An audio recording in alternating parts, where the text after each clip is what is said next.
Desert tortoises are federally protected under the Endangered Species Act and are listed as threatened. This means that they are protected from being removed from the wild, from being touched or harassed in any form. Extreme temperatures and low rainfall here in the desert make for a very harsh life for the tortoise. But with increase of human presence, they are now faced with new threats. Development, meaning that they lose habitat, raven predation, they're removed from the wild because people want them as pets, and then they also have to worry about crossing the road where they can be hit by vehicles. Here are some ways that you can help this threatened species. 1. If you happen to see a tortoise while you're out hiking, take a step back and enjoy watching this tortoise in its natural habitat. 2. Pack it in, pack it out. By removing your trash, you help keep the raven population low. Ravens are known predators of baby tortoises.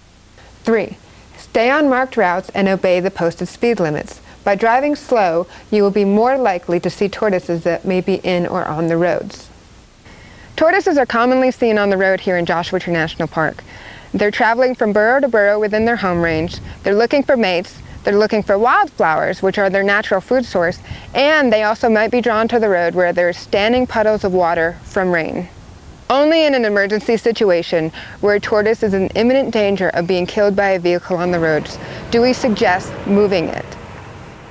If you happen to see a tortoise on the road that's not in immediate danger of being hit or is moving off the road on its own accord, give it plenty of space, play tortoise crossing guard, providing for your safety first, and allow for the tortoise to move off on its own. In the unlikely event that you do have to move a tortoise, here are a few simple instructions. 1. Use a barrier if available. This could be gloves, it could be a t-shirt, or it could also be a page from the newsletter. By using a barrier, this helps decrease the spread of the upper respiratory tract disease that we can carry from tortoise to tortoise. And if you don't have something to use, that's okay. The most important thing is to get the tortoise out of harm's way. The general public will rarely, if ever, need to handle multiple tortoises in one day. 2. Move it low and slow. Pick it up with both hands, keeping it level and a few inches off the road. You want to walk it slowly to the side of the road. 3. Move it in the direction that it was already going. These tortoises know where they want to go. If you put it back on the wrong side of the road, the tortoise is just going to turn around and cross the road again. 4. Move the tortoise about 50 to 100 feet off the road and place it in a shady spot. It will move off on its own when it's ready. One of the reasons that tortoises should not be harassed or touched outside of an emergency situation is that they can void their bladder or pee. Desert tortoise are walking canteens of the desert. They can carry their water in their bladder for up to a year.